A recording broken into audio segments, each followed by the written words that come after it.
Bismillahirrahmanirrahim. Assalamualaikum warahmatullahi wabarakatuh. Waalaikumsalam warahmatullahi wabarakatuh. Terima kasih teman-teman atas kesediaan hadirnya. Bagaimana kabar teman-teman semua? Baik. Alhamdulillah baik. Mungkin di hari ini kita akan melanjutkan sesi pertemuan dari sesi sebelumnya. Kita mulai dengan berdoa dulu. Mungkin siapa yang mau memimpin doa? Oke, boleh.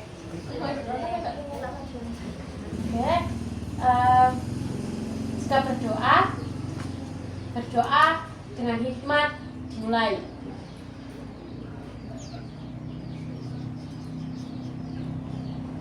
Selesai. Semoga dengan berdoa tadi kita diberikan kelancaran untuk melakukan sesi kali ini. Amin. Di sesi sebelumnya kita sudah belajar tentang distorsi kognitif. Mungkin ada yang masih ingat seperti apa? Mungkin Lupa. tak ya? Mungkin teman-teman lupa kali ya. Ya. Mungkin distorsi kognitif itu adalah cara berpikir yang sering muncul tapi negatif gitu. Jadi kayak gangguan pikiran gitu. Oh yang kemarin itu ya? Iya, yang kemarin pernah kita. Hari ini kita akan melanjutkan dengan belajar mengenal kayak situasi, pikiran negatif, kemudian perasaan dan juga contoh nyatanya seperti apa. Oke, Mbak Datul. Dan tujuan sesi kali ini itu bukan untuk merubah pikiran kalian dulu, tapi lebih ke kalian menyadari tentang diri kalian sendiri dulu. Dan kita juga perlu mengingat lagi aturan kelompok atau hal-hal yang pernah kita sepakati di awal, seperti menjaga kerahasiaan, kemudian tidak menghakimi dan juga saling menghargai. Masih ingat ya teman-teman? Masih. Oke teman-teman, berarti siap untuk melanjutkan ya? Siap. Mungkin saya bagi dulu kertas lembar yang akan kalian isi. Oke, Bu. Mbak. Mbak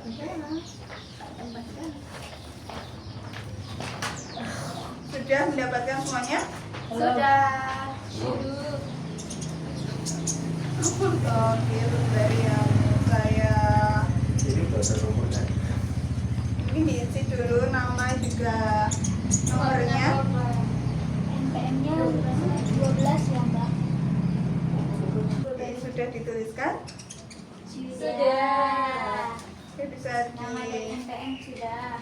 dilihat ya teman-teman. Di situ ada nomor, situasi, kemudian pikiran negatif, perasaan dan juga contoh nyata yang mendukung dari pikiran negatif tersebut. Nah, di sini mungkin saya jelaskan dulu, saya beri contoh tentang pengisian dari lembar ini. Yang pertama itu mungkin ada kolom situasi, di mana situasi ini adalah hal yang pernah kalian alami. Situasi tertentu gitu. Kayak gimana? Contohnya. Mungkin di sini saya kasih contoh dulu untuk yang kolom pertama situasi itu, misalnya kalian mendapatkan nilai yang rendah. Situasinya kayak gitu. Situasi ya. Ya. Oh iya. Kemudian contoh yang kolom pikiran negatif itu adalah pikiran negatif di mana kalian merasa bahwa aku ini buruk, aku ini nggak bisa. Jadi kayak ada pikiran-pikiran yang bisa membuat kalian itu merasa bahwa diri kalian itu nggak salah tapi mengganggu lah. Ya, memperburuk situasi juga bisa. Kemudian perasaan yang muncul ketika itu terjadi, kayak perasaannya aku tuh takut dimarahi karena aku dapat nilai rendah, kemudian kecewa, sedih, itu hal-hal yang kalian rasakan. Kemudian untuk contoh nyata, di kolom contoh nyata ini kalian bisa menuliskan apa ya, pengalaman atau yang pernah dialami. Oke Mbak Da. Oke Mbak. Udah paham? Pengalaman yang nyata kan? Ya. Sudah.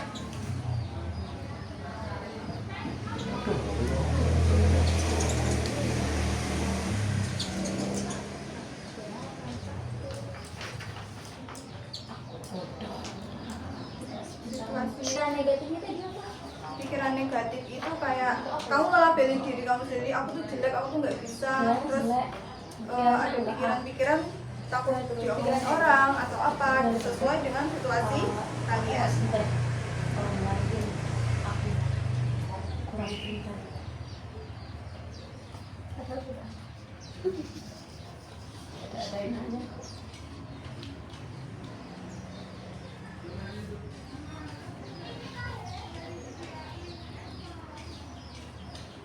Bu, ini termasuk Bu? Ada yang bingung atau belum paham? Paham. Mungkin bisa diisi dulu. Satu kolom aja.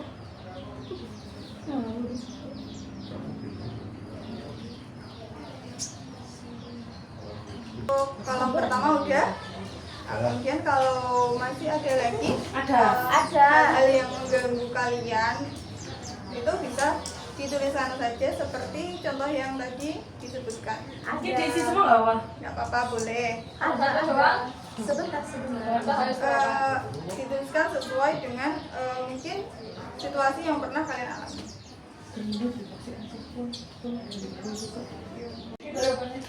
Oke, teman-teman, untuk yang nomor 1 apakah sudah pada mengisi? Sudah. Harus satu. Oh iya. Oke, mungkin saya tawarkan ke teman-teman. Tulisan kayak gitu? Ya. Mau kita bahas dari satu persatu, kemudian nanti kalian mengisi lagi untuk kedua atau bagaimana? Satu Satu. Kan langsung malah lama, Mbak Da. Oh iya. Oke, mungkin ada yang mau bersedia untuk membaca? Halo. Halo. Pingsut. Pingset. Kopi, Bu. Mesti kalah soalnya. Ini saya Ya, boleh. banyak problem di organisasi. Itu situasinya. Pikiran negatifnya bisa nggak ya selesai? Kayaknya aku kurang deh buat kompeten. Perasaannya bingung, kecewa dengan diri sendiri, nangis juga. Bukti yang mendukung itu aku jadi ketua panitia dan gabung di panitia itu dalam berbarengan itu pernah 5 event. Banyak sekali. Nah, Banyak. Oke. banyak. Terus kalau dari Mbak Galuh sendiri itu mungkin hal apa yang dilakuin? Maksudnya pertama dilakuin apakah bentarlah aku nanti dulu Enggak. bikin itu atau gimana? Aku ini bikin apa sih tanggal mana dulu sih yang harus tanggal mana dulu yang pelaksana itu yang tanggal mana dulu. Nah nanti aku fokus di situ. Kan aku juga nggak fokus di ini aja tuh Mbak Da. Jadi ada beberapa tugas yang aku kan juga kerja, terus aku juga bantu ibu di rumah kan karena aku juga anak satu di rumah, cewek juga, maksudnya kita juga bagi pekerjaan. Ibuku juga udah berusia, bapak juga sudah sepuh, jadi mau nggak mau aku juga harus pintar-pintar bagi waktu di rumah, di pekerjaan, kuliah dan organisasi. Karena memang kebetulan aku ikut organisasi nggak hanya 3 tapi lebih dari 3. Mbak Da. Aktif ya, sangat aktif. Masya Allah. Mungkin oke, terima kasih Mbak Galuh. Bisa nih. Mungkin ada lagi? Paras. Ya. Situasinya itu tugasnya banyak, pikiran negatifnya saya nggak akan bisa menyelesaikan semuanya dan saya pasti akan mendapat nilai jelek. Perasaannya pasti marah, terus kecewa, sedih. Nah, bukti yang mendukung itu karena saya pernah mendapat nilai jelek dan saya tuh merasa kalau diri saya itu bodoh gitu. Oke. Tapi untuk Mbak Laras bisa merasakan misalnya kayak kalau marah tuh ngapain gitu, ngapain tuh sama caranya untuk apa ya, melakukan atau mengurangi rasa pikiran itu atau gimana? Kalau marah, kecewa, sedih pasti kan itu bad mood ya. Nah, saya tuh pasti diam dulu. Nah, terus kalau gimana caranya saya mengubah pikiran itu ya, kalau apa, buat saya itu kayak enggak kok, yang jelek nilainya cuma ini, yang lainnya bagus kok, nggak apa-apa gitu. Paling ya belajarnya lebih giat lagi gitu. Oke, terima kasih Mbak Laras. Oke. Mungkin dari teman-teman lain ada yang mau? Oh iya, boleh. Kalau situasinya itu waktu itu pernah mendapat juara harapan lomba, jadi nggak dapat juara 1, 2, 3 tapi harapan. Terus pikiran negatifnya, kenapa aku nggak juara 1, 2, 3 tapi malah juara harapan. Terus aku juga berpikir kalau aku lebih bodoh daripada orang lain gitu. Terus perasaannya sedih, marah, kecewa juga karena ngerasa kayak tanggung banget gitu juara harapan 1 gitu. Terus buktinya itu, jadi waktu itu lomba di Semarang, Guidance and Counseling Smart Competition. Jadi BCSC itu di Semarang kan di UNES. Terus itu udah masuk final 4 orang. Nah kalau udah 4 orang kan pastinya yang 3 jadi juara 1, 2, 3. Nah yang juara harapan itu aku, padahal udah berusaha semaksimal mungkin biar dapat juara 1 gitu, tapi mau enggak. Jadi ya itu pikiran negatif, terus perasaannya juga kayak gitu. Oke, berarti kalau dari yang Mbak Ella sampaikan tadi itu tuh ada pikiran-pikiran negatif itu karena lomba tadi yang kenapa dapetnya harapan nggak juara gitu. Makasih Mbak Ella. Oke. Ini teman-teman mau ada lagi yang menyampaikan atau lanjut? Kalau saya ketika tidak mendapat nilai A, terus pikiran negatif saya itu kayak apa, aku tuh nggak sekedar orang lain.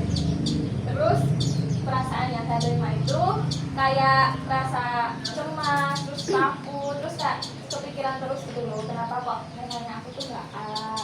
Terus bukti yang mendukung pikirannya negatif saya itu saya melihatnya di nilai akhir saat saya membuka KRS. Oh gitu, berarti sudah terjadi ya pasti ya. Iya. Dan itu apa yang pasti kan karena tadinya ada rasa takut cemas, kemudian setelah mendapatkan buktinya itu perasaannya gimana? Ya jadi tambah kepikiran gitu loh mbak. Tambah jadi beban ya, pikiran. overthinking gitu kok. Kenapa ya nilainya kok nggak A? Makasih Mbak Rara. Ya, sini. Mungkin ada lagi ya teman-teman? Ini Mbak Sarah. Oh iya.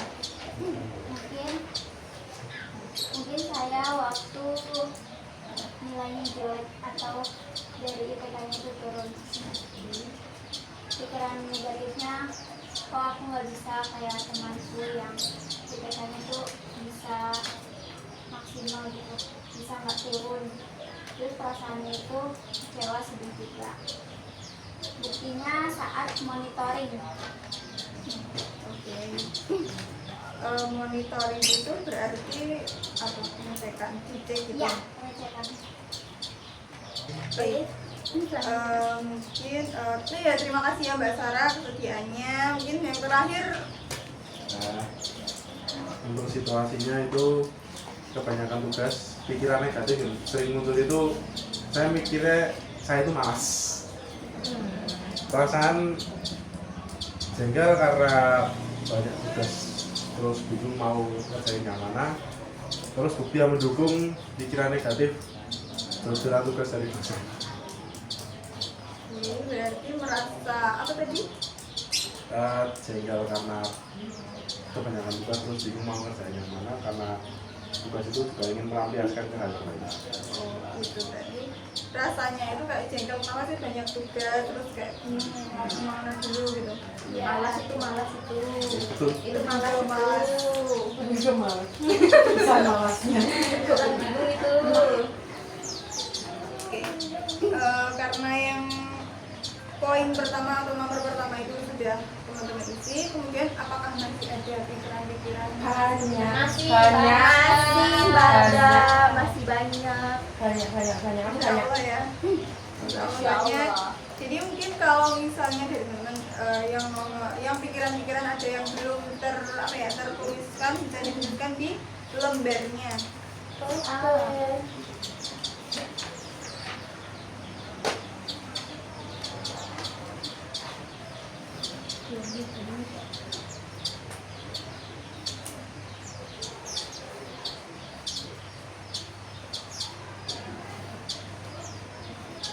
Mbak, aku nulis 2 sekalian boleh? Boleh sekalian tulis semua juga boleh, pokoknya yang mungkin muncul lah di pikiran kalian gitu.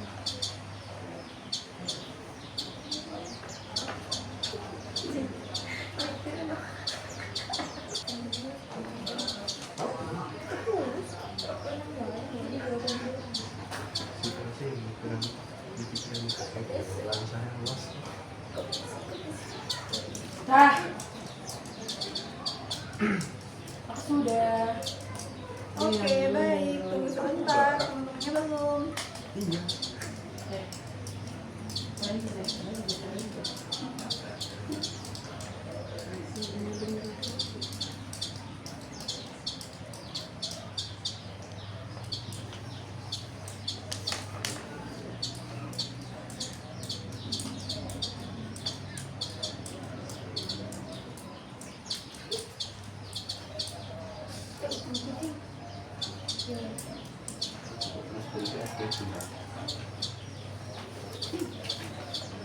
Sudah.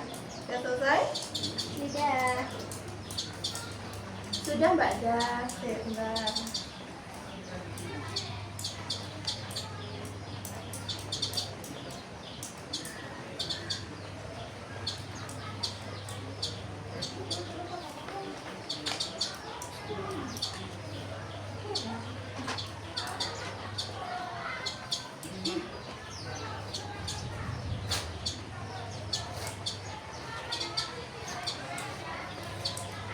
Ada yang belum? Sudah. Oke. Mungkin di sini sudah semua kan ya? Sudah. Kan teman-teman nulisnya kayak langsung beberapa pikiran gitu kan. Mungkin ini ada yang paling banyak berapa ya? Aku 5. Aku 5. Aku 3. 3. Mbak, Pelit banget gua. Gak apa-apa, gak apa-apa. Oke. Mungkin dari teman-teman ini kita kita lebih bahas lagi ya. Itu kan tadi teman-teman udah ngisi kayak ada yang 5, ada yang 4, ada yang 3, ada yang 2, nggak apa-apa. Nah terus habis itu silakan mungkin dari satu persatu dari teman-teman itu membacakan yang itu tuh paling sering muncul gitu. Paling sering muncul dan paling sering dialami gitu. Ya. Aku bilang itu kondisinya itu situasinya susah membagi waktu. Nah perasaannya itu jadinya kayak apa emang aku itu orangnya nggak mampu ya buat jadi orang yang terstruktur gitu, kayak bisa bagi jam segini apa aku yang terlalu lalai sama satu kegiatan sampai lupa sama kegiatan yang lain gitu. Jadi kayak ngerendahin diri sendiri gitu loh pikirannya, terus perasaannya jadinya stres, cemas, sama kayak capek sendiri gitu. Nah kalau bukti yang mendukung ini kan kayak sering banget terjadi ya, karena kan Ella itu kan juga kerja, ngajar les, terus juga ikut organisasi itu lebih dari 3, terus juga di organisasinya itu jadi ketua divisi semua gitu, jadi kayak bertanggung jawab sama organisasinya itu gitu loh, terutama untuk proker-proker ya divisi itu. Belum lagi kalau les itu kan, apalagi kalau muridnya itu lagi UAS kan juga harus belajar materi-materi UASnya itu. Nah tugas kuliah juga pasti kan teman-teman juga ngerasa juga banyak. Nah kadang tuh kalau misalkan habis kuliah langsung ngajar les, belum lagi nanti ketinggalan gitu loh tugasnya, kayak deadline udah mepet baru dikerjain, itu kan bikin kayak ngerasa nggak bisa bagi waktu banget sih gitu. Jadi pikiran negatifnya tuh kayak muncul terus, kayak kamu tuh bener-bener nggak terstruktur banget orangnya, karena emang aku pun ngerasa kalau aku tuh susah gitu loh kalau buat jadi orang yang sesuai jadwal kayak jam segini pasti molor.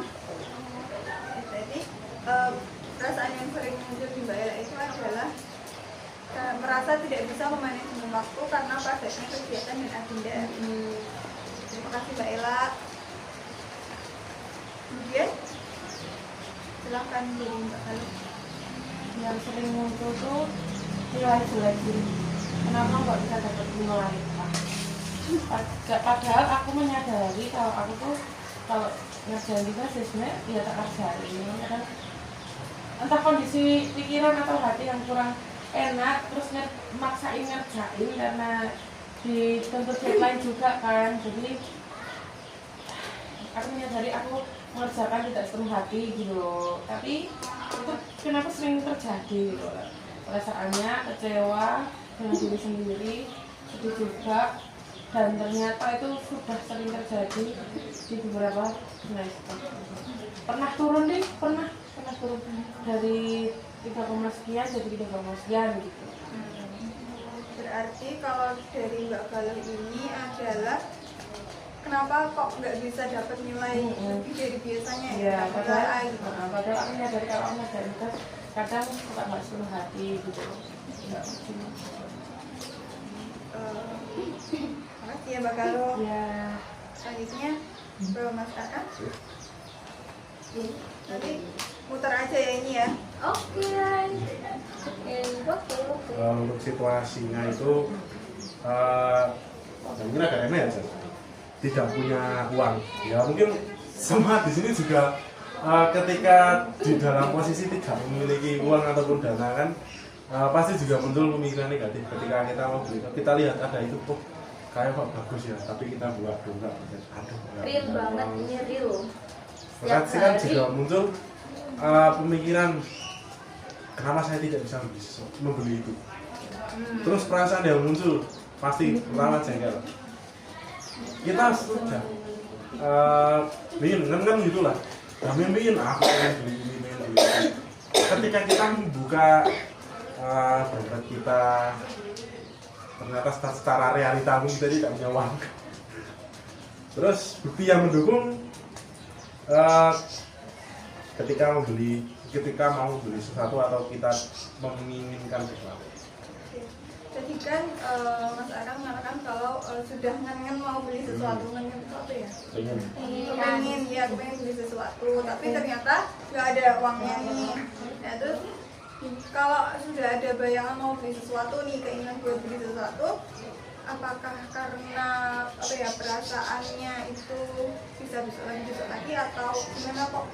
Maksudnya kalau sudah ada keinginan itu pasti seorang itu mengusahakan gitu. Kalau dari masyarakat sendiri gimana? Ya mungkin kalau tetap mengusahakan sih tetap ya, tapi dilihat lagi dari segi kebutuhan juga dan bahkan yang kita inginkan mungkin dari segi harga lebih mahal dan kebutuhan kita mungkin lebih tinggi karena kebutuhan dan keinginan itu pasti lebih tinggi dari kebutuhan. Ya. Sudah? Terima kasih. Kemudian Mbak Laras selanjutnya. Gimana Mbak Laras? Kalau aku situasinya teman rumah, pikiran negatifnya uang bapakku pasti dihabiskan adikku. Nah, itu perasaannya bad mood, marah. Nah, kenapa? Karena pernah waktu itu mau pulang, terus uangnya tuh udah habis buat beli bensin tuh ya cuman bisa buat beli bensin gitu loh. Karena kalau di jalan tuh kadang lihat ada mie ayam, ada bakso tuh kepengen gitu, tapi pas aku minta ke bapakku tuh nggak dikasih. Nah pas aku udah sampai rumah ternyata ada sepeda baru punya adikku di rumah gitu, jadi yang tadinya bad mood semakin bad mood kayak gitu.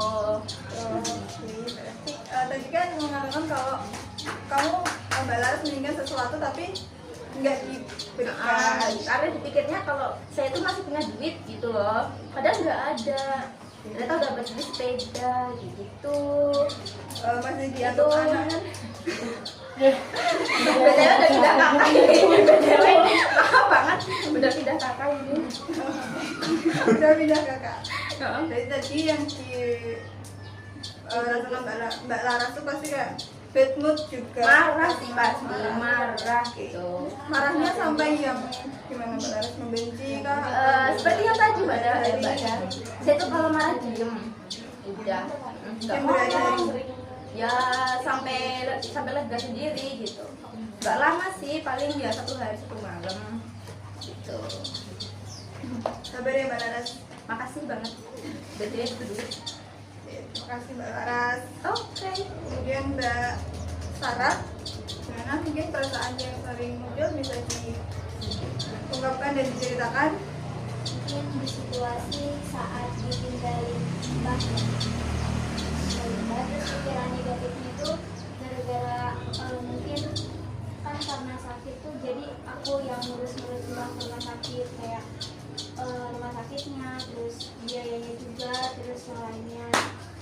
Terus jadi berpikiran kalau misalnya mbah meninggal itu gara-gara aku gitu bawa ke rumah sakit gitu. Terus rasanya sedih juga, terus kecewa sama buktinya itu mungkin pas Dengerin ya. mungkin pas mbahnya itu nggak ada karena keluarga ngumpul itu salah satu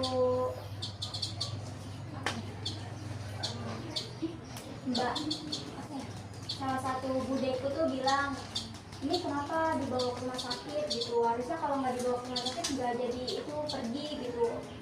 Di situ tuh kayak nyalahin saya gitu.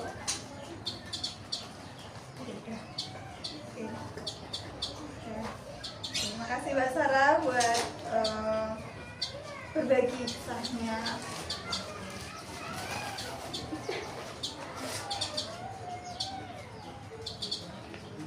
Kita lanjut ya. Terakhir Mbak Rara, gimana mana yang paling terjadi, mana yang paling sering? Kalau tadi kan kalau Mbak saya itu kan ditinggal nenek ya, kalau saya ditinggal kakek saya. Nah, pikiran negatif yang muncul itu kayak kenapa sih kok aku nggak ada di samping kakak aku waktu kakak aku sakit, karena kan dulu aku masih SMA ya, jadi kan jarang pulang ke Magelang kalau nggak libur gitu. Nah terus kayak aku juga kayak kurang perhatian gitu loh, kan kakak aku kan sakitnya kan lama ya, terus kayak aku tuh kayak jarang tanya gitu loh, terus jarang nengok juga karena jaraknya itu kan jauh ya, Wang sampai sama bulan. Nah terus aku juga nggak bisa menemani saat kakek aku itu di rumah sakit gitu kan, dulu yang namanya itu bapak saya sama nenek saya. Nah, terus kalau perasaannya saya itu kayak jadi sedih gitu loh kalau ingat, kayak menyesal, terus kayak di hati saya itu jadi nggak tenang gitu loh, kayak kan waktu nggak bisa diputar kembali ya, terus kenapa dulu kok aku nggak bisa di samping kakek gitu loh waktu kakek itu sakit. Nah, terus buktinya itu kayak waktu apa namanya yang bikin saya bener saya tuh kayak waktu kakak saya itu meninggal, tapi itu saya tuh nggak dikabari gitu loh, saya tuh kayak cuma membaca status WhatsApp-nya bapak saya, karena waktu itu bapak saya tuh beneran lagi nungguin gitu kan, jadi kayak tambah shock, kaget gitu, terus harus buru-buru pulang ke Magelang udah dulu. Kenapa apa ya keinget ditinggal kakak itu menjadi hal yang paling sering Mbak Rara rasakan gitu? Ya karena nyesel aja gitu loh, Misalnya masih sampai sekarang. ya kadang ya kayak kan saya kan udah di sini ya, mungkin kalau kakek saya masih ada kan saya masih bisa tinggal satu rumah bareng gitu. Nah dulu waktu kakek saya masih ada tuh kenapa kok saya jarang memberikan perhatian, jarang nengokin gitu loh, nggak bisa nemenin waktu sakit sampai kayak detik-detik terakhirnya gitu, sampai nggak ada. Makasih ya Mbak Rara udah mengungkapkan apa ya, Isi hati. mengungkapkan apa pikiran apa yang muncul gitu. Terima kasih teman-teman udah apa ya satu persatu mengungkapkan mana pikiran mana yang paling sering muncul. Kemudian apakah ada dari teman-teman yang masih ingin mengutarakan lagi pikiran-pikiran negatif dengan situasi dan perasaannya?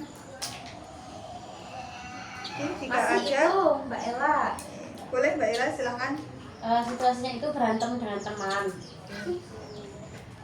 Pikiran negatifnya mungkin aku yang jahat, menyakiti hati orang lain, menyakiti perasaan orang lain. Tapi aku juga sakit hati sama perkataan dari orang itu yang ke aku gitu. Terus perasaannya itu jadinya sedih, ia merasa kehilangan juga, tapi juga kayak apa ya namanya, perasaannya tuh lebih ke selain sedih itu juga marah gitu loh, marah sama diri sendiri, marah sama dia juga gitu, dan itu berkepanjangan sampai lama gitu loh, dan itu bahkan sampai sekarang juga masih tak rasakan kayak gitu. Terus buktinya itu emang ada masalah sama orang itu, tapi bukan aku sendiri, aku sama Mbak Rara itu ada masalah sama orang itu, dan ya itu memang membuat kita sering berpikir negatif juga gitu, jadi sering overthinking karena itu kejadiannya udah 4 bulan yang lalu, tapi sampai sekarang tuh masih dipermasalahin terus kan, kayak gitu kan juga bikin kita selalu berpikir negatif lah, atau apa kita sejahat itu, apa kita nggak pantas banget buat dianggap kurang baik, atau emang satu kesalahan tuh bisa menggugurkan semua kebaikan yang kita selama ini udah berteman gitu loh. Jadi itu tuh benar-benar buat situasi dan pikiran negatif yang sampai sekarang susah banget buat dihilangin karena masih tak rasakan. Ya, berarti kan tadi masalah teman ya. Terus itu tuh berarti masih apa ya? Namanya masih berhubungan atau masih sering ketemu terus jadi inget atau gimana? Karena itu kan sudah lama gitu. Atau mereka Masih. Jelas masih, karena itu emang berantemnya kan sama teman sendiri ya, sama teman dekat gitu. Jadi dan sampai sekarang masih sering disindir-sindir, masih sering diomongin kan. Dan itu di dalam satu univ yang sama, jadi kan kayak sering banget ketemu, satu organisasi juga kan, tetap setiap lihat pun kayak gitulah. Padahal ya walaupun aku diem aja kan, kalau diiniin terus, disenggolin terus, disindirin ya tetap sakit hati. Jadi karena masalah pertemanan ya Mbak Ella. Iya. Mungkin udah Mbak Ella. Kalau dari aku sih itu yang paling sering tak rasakan. Makasih Mbak Ella. Terus ada lagi? Aku Mbak Oh, Galuh. Mbak Galuh. Oke, monggo silakan. karena di situasi gagal di suatu event, jadi aku apa ya, ini tuh event kayak tahunan gitu loh. Nah di tahun kemarin kan sudah ada, terus berarti kan di tahun ini kan juga ada gitu loh. Nah itu benar-benar PR banget, itu pikiran negatif itu kenapa sih aku bisa kebobolan. Jadi aku tuh jadi IO di suatu event itu, aku tuh bertanggung jawab di buku tamu, sedangkan untuk tamu masuk itu kita ada apa sih, ada HTM gitu loh. Ada HTM, dan itu harus ada kwitansi dan harus ada tanda tangan di buku tamu juga. Itu benar-benar sepenuhnya tanggung jawab aku, dan sosialisasi ke tamu-tamu pun aku juga. Terus perasaanku selalu menyalahkan diri sendiri, dan itu benar-benar PR banget karena tahun ini pun masih ada. Terus buktinya yaitu kebobolan tamu di satu event tahunan, dan itu benar-benar setiap tahun ada. Oke kan Mbak Galuh tadi mengatakan kalau ini tuh setiap tahun ada gitu. Terus perasaannya Mbak Galuh buat mau menghadapi lagi itu? Sebenarnya takut ya, cuman mau nggak mau kan ini juga PR ku kan, karena kalau aku belum bisa berhasil di ini, aku bakalan nggak bisa pindah kepanitiaan gitu loh.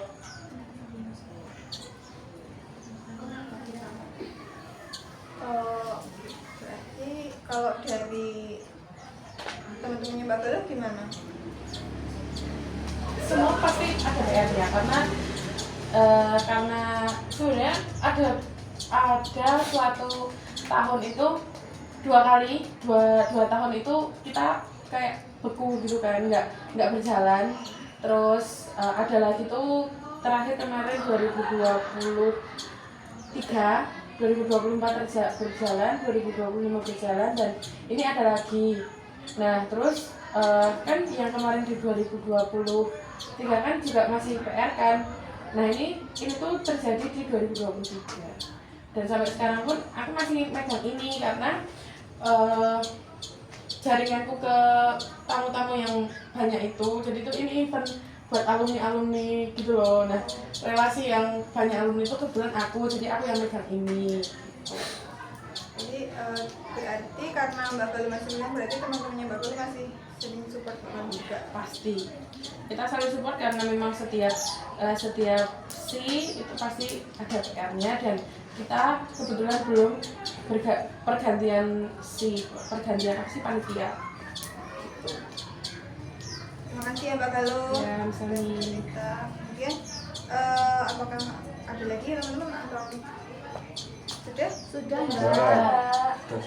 Sudah Sudah nih. Oke. Ya, terima kasih ya teman-teman semua. Ya. Hari ini kita belajar tentang bagaimana kita mengenali situasi, kemudian perasaan, pikiran negatif, dan juga bukti nyatanya itu apa dan seperti apa. Gitu. Teman-teman mungkin terima kasih ya tadi sudah mau berbagi juga. Dan mungkin ini perlu dengan apa ya? Nggak usah dipikirkan terlalu mendalam, tapi perlu apa ya, latihan yang mendalam untuk nantinya bisa benar-benar diterapkan oleh teman-teman semuanya gitu. Jadi dan dimungkinkan ini akan membutuhkan apa ya, pertemuan lanjutan. Jadi mungkin kapan dan dari kesepakatan teman-teman untuk mau melanjutkan gitu. minggu depan. Tapi harinya sama aja. Nah, Tapi jangan sore-sore. Jangan sore. jam 1. jam 1 aja Di zuhuran. ya. Berarti disepakati ya. Ya. Di hari dan jam yang sama, tapi Ya. jamnya lebih Siang. Terima kasih, mungkin untuk pertemuan kali ini dicukupkan sekian ya teman-teman. Terima kasih sekali lagi untuk ketersediaan teman-teman mengikuti sesi kali ini. Terima kasih. Mungkin kita tutup dengan doa. Mbak Laras, semoga ya Allah kirimin doa. Jika berdoa untuk akhir sesi kali ini, berdoa menurut kepercayaan masing-masing. Mulai. Doa selesai. Terima kasih teman-teman. Saya tutup. Wassalamualaikum warahmatullahi wabarakatuh. Waalaikumsalam warahmatullahi wabarakatuh.